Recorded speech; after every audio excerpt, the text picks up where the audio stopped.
Alright, so Avowed is finally out into 5-day early access, and as you guys probably come to expect from the channel, I've been playing like a madman. I've come across some really awesome unique gear, weapons, and items that's going to make your early game pretty damn insane.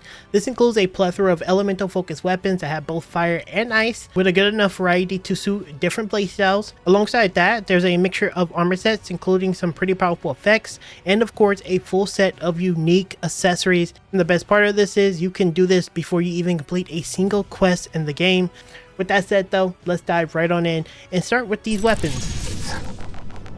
Alright, first things first, you're going to be making your way over to this lighthouse. Now, the reason for this lighthouse is we're going to be getting these Archanist boosts, which give you increased health restoration for all sources by 5%, as well as give you some quickness so you can navigate the world really early. So as you can probably see right now on screen, the moment you come out of the tutorial area, you can go right over to this huge tower. And fair warning for the remainder of this video, I did not record this through GeForce Now. That's going to be till tomorrow, so pretty much every video after this. But yeah, unfortunately my base system kind of sucks, so the performance is not the greatest right now. Either way, you're just going to make your way up to the tower like you see me doing on screen now, and just make sure you're jumping over the puzzle. It doesn't feel like it's a tough jump puzzle, but there is a handful of hidden things in the like back here that you want to maybe pick up and jump across here and make your way all the way to the tip top. Careful not to fall. And in this chest at the very top here, we'll have these pair of boots as well as a few other materials. And once again, you can get this right in the first minute of playing the game. So yeah, make sure you go ahead and pick that up super early, and you can even jump down the tower into the water and move on to the next item. Next, we're going to be heading over to this fractured shore area because we're going to be picking up a Grimoire from a pyromancer that's going to give my casters a little bit of love. And as you can see here on the screen, there is a Grimoire that does have Fan of Flame, Arcane Veil, Grimoire Snap, as well as Missile Salvo, which is going to require you to level up your wizardry a little bit, but this is actually a pretty solid spellbook early on that you can get and start using. It does have pretty good ability cooldown, so again, a really good early option. So coming from here, you will notice a bit of a crossroads, and essentially what you're going to do is make your way across here and face off against these enemies. There's quite a few of them here. They're not too hard to deal with. You should be able to deal with them pretty easily. And then you're going to make your way up to this little bridge at the top. There's going to be a little bridge that does have some loot at the end of it. Turn around, and then you're going to make your way to the back here. That kind of leads back to where you initially start, but you're going to be in the top form of the platform. And you'll notice a pyromancer down here that blows himself up, and well, all his loot is available for you. Walk over there very easily and pick up all the loot, and as you can see here, you have a pretty easy Grimoire. And honestly, you're probably going to need it for the next area, because now we're going to go pick up a pretty solid set of armor for my heavy armor users. So next, after you make your way from the fractured shore, you're going to make your way over here to the ruinous caverns. And in the ruinous caverns, you'll notice a bit of spiders on the outside. This is a great indication that they're there, and you're going to make your way on the inside. Now within this place, there's going to be two individual pieces of gear that you need to pick up. One will be this steel medallion that's going to give you one to resolve, which is actually pretty good early on because it's going to just make it easier for you to stay alive, as well as you're going to be picking up this pretty good steel plate that's once again going to give you some constitution, and it's going to give you the ability to reflect a portion of the damage if they hit you really hard, and then of course some really solid damage reduction. So yeah, let's go into this cave. And as you can probably see me navigating on the screen now, there's going to be this little back area here that we're going to walk to that's going to have this medallion. I don't think it's that hidden. You just kind of want to make sure that you're actively picking up everything you see in this cave, because to be honest, there's going to be a little bit of a boss fight that you have to do here. It's not the hardest boss to deal with, especially with Kai like walking around with you. But yeah, make sure you're picking up all the like loot, all the different things. There's going to be some restore items, and then obviously this medallion is going to be here. And then eventually you're just going to make your way down deeper into the cave. You can use this wand with the fire abilities to essentially break the webs if you need to, and that's kind of why we went to go with the spell book early on, because you want to make sure you have this so you can like burn right through it. And then as you make your way down, you will notice that there is a body here that has this armor there. Now keep in mind, the spider like queen or whatever will come down, so you're gonna have to face off against her. My tips for pretty much every boss is going to be about the same. You're just going to use Kai off a cooldown, and if you selected the right skills, which is typically I use the dash early on because it's really good for mobility. You're going to just slam into them and just stagger them to death and just keep killing them. It's a pretty straightforward boss fight. Just dodge a little bit, resurrect him when he goes down, and then yeah, you just have a really solid piece of steel armor that's going to be pretty tanky for anyone who wants to use it. Now with those two items in tow, it's time to get a really powerful shield when in wave, as well as a really solid ring that's going to give you the ability to give you some regeneration, as you can see here, as long as you're standing in water. And to be quite frank, there's always water just kind of standing like nearby, so standing in it is actually really nice and easy. And this is going to be right after you come out of the cave. The shield is pretty solid because it gives you more move speed alongside your boots, and it's going to give you some really solid freeze resistance accumulation, meaning you're not going to get frozen as often. But yeah, you can get both of these items in one. So as you can probably see on screen now, you made your way up to the top and you came out here, and there's a huge overlook of the area. What you're essentially going to do is go right and make your way down the path, and you're looking for this waterfall here. And behind this waterfall, as you probably come to expect in games like this, there's going to be a treasure chest behind it, and within that treasure chest will be the ring that gives you regeneration. Once again, as long as you're standing in water, you're going to get some regeneration. It's going to make it easier for you to sustain outside of your potions. And to be quite frank, so far since playing this game, there's always been water for the most part, and you can, get some regeneration easy. Now, coming from where we last was, I'm gonna just show you where we're standing, but we're standing right here in this area, and this is me looking towards where we came out of the spider cave.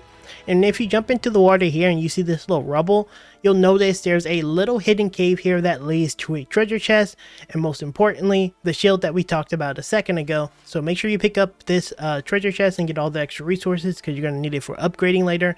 And then pick up the shield, because honestly, you're going to need it for this next fight, because we're about to go take down the boss for a really awesome dagger. Now after getting that shield, what you're going to do is make your way up here to the Godless Ruins, and you will find a NPC here that is a boss NPC. And if I'm being completely honest, he's actually not tough. The actual problem here is the ads, so you're going to try to be careful when you're facing off against the ads. I highly advise saving before encountering this fight.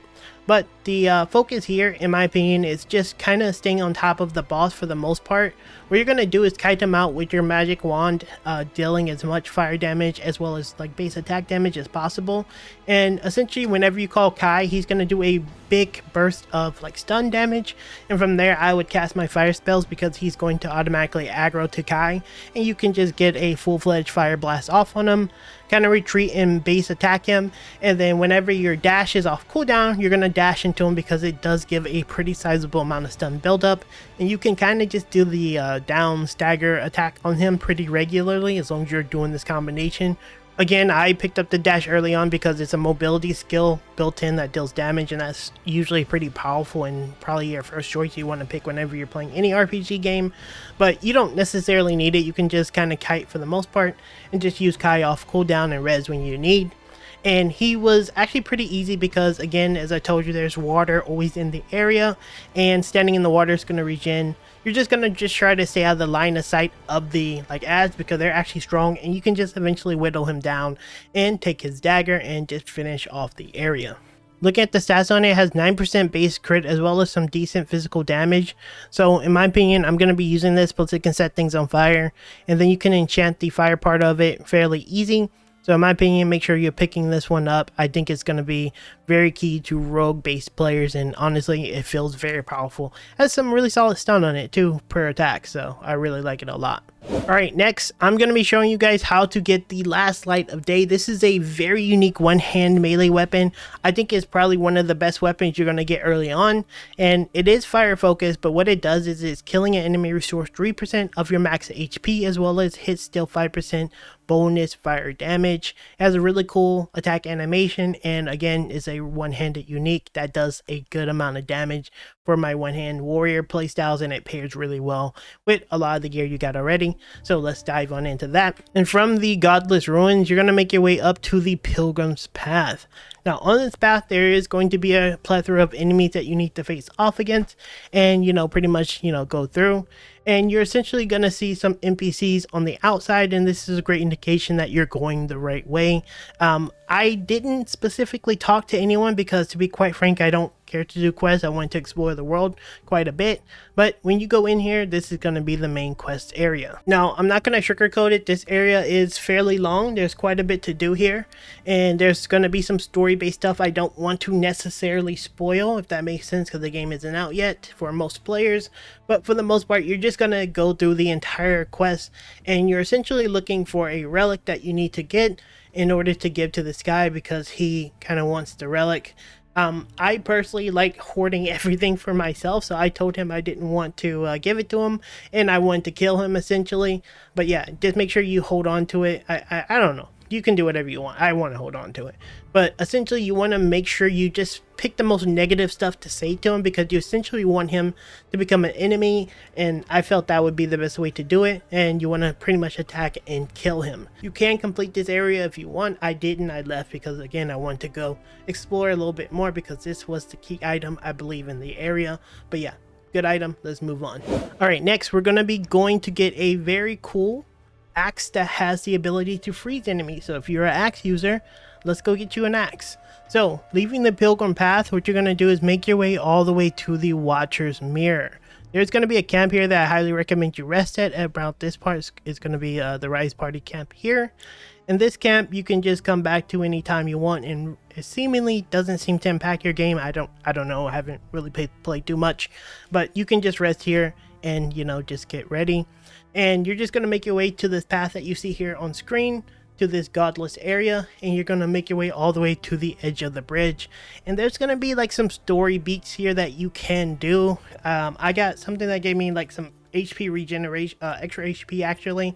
Let me know down in the comments if this gave you something different based on your choices. I have no clue if your choices have impact on giving you different like bonuses, but it gave me 10% HP, which is actually pretty big. And then after you do so, there's going to be a axe that spawns behind you that has ice enchantment on this, which is really solid. Now, I'm gonna be honest with you guys, this area actually kind of got crazy and they were spawning a ton of skeletons, so I just dipped out and ran back to the camp and rested. But yeah, that's gonna be a really great way for you guys to get an axe really early on. But as you can see here, it's called Drown in Winter, and what it does is power attacks deal moderate price accumulation to enemies and hits still additional fire frost damage. Again, this is going to be another option. It actually has some pretty sizable crit chance on it for a axe weapon. Pretty high physical damage because stun, but it does cost quite a bit of stamina. So again, it's probably going to be my berserker style players who want a weapon like this. So definitely pick this up. Alright, next let's show you how to get this Wayfarer's ring. Honestly, it's not the best ring. As you can see here, health and essence regeneration from potions and food is increased. It is an option, not the greatest, but an option you can go and get if you want. There's going to be some legendary crafting materials in the area anyway, so it's probably worth picking up anyway, but it's going to require you to go back towards the camp, and you're going to have to cross this lake area to get there. I personally, once again, use the dash ability because, as I said a second ago, having an ability that's based around dealing a dash and damage is always super powerful in RPGs because it gives you mobility. From what I can tell, if you have some form of like ice-based skill or ice-based like projectile that you can throw, like an ice grenade, you could freeze the bottom and, you know, walk on the ice.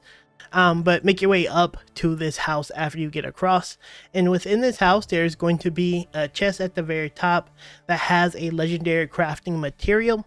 And then on the way out, as you could probably see me doing on screen now, hopefully, I found a little hidden path here that made it so I can jump down to where you see these two bears, and you kill the bears fairly easy. And in this little cave area, there's this ring just kind of sitting here.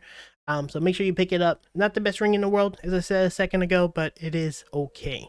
Now finally and lastly, this is going to be something for my medium armor users, and we're going to be getting the Stelgaer's Pride. This is a pretty solid medium armor piece that's going to give you some decent stamina regeneration rate, and it's going to cast Barbaric Shout if you take a ton of damage, over 30% of your health. And from where the camp is, once again, all this stuff is all within a really small area, so it's kind of nice. You're going to notice this little path that leads downwards. You want to make your way down until you see this valley that has this like huge bones. And then to the left, you're going to notice this little like creak in the wall that you can walk through, and just make your way all the way through, and you're going to see this little area where you can break down the wall. And just inside there will be a treasure chest with this and some other materials. Again, this is a very easy armor to get. It took me like 2 seconds to find it because I'm just exploring. The world is fairly easy to navigate, so it's actually kind of nice when you have your like dash and mobility and stuff like that, so it's really good. But yeah, that is going to be it for this one, guys. This is all the items. If I do miss anything, feel free to leave it down in the comments so that we can go ahead and find them together. And yeah, thank you guys so much for watching. Don't forget to leave me a like if this video did help you out, and I'll see you guys in the next one very soon.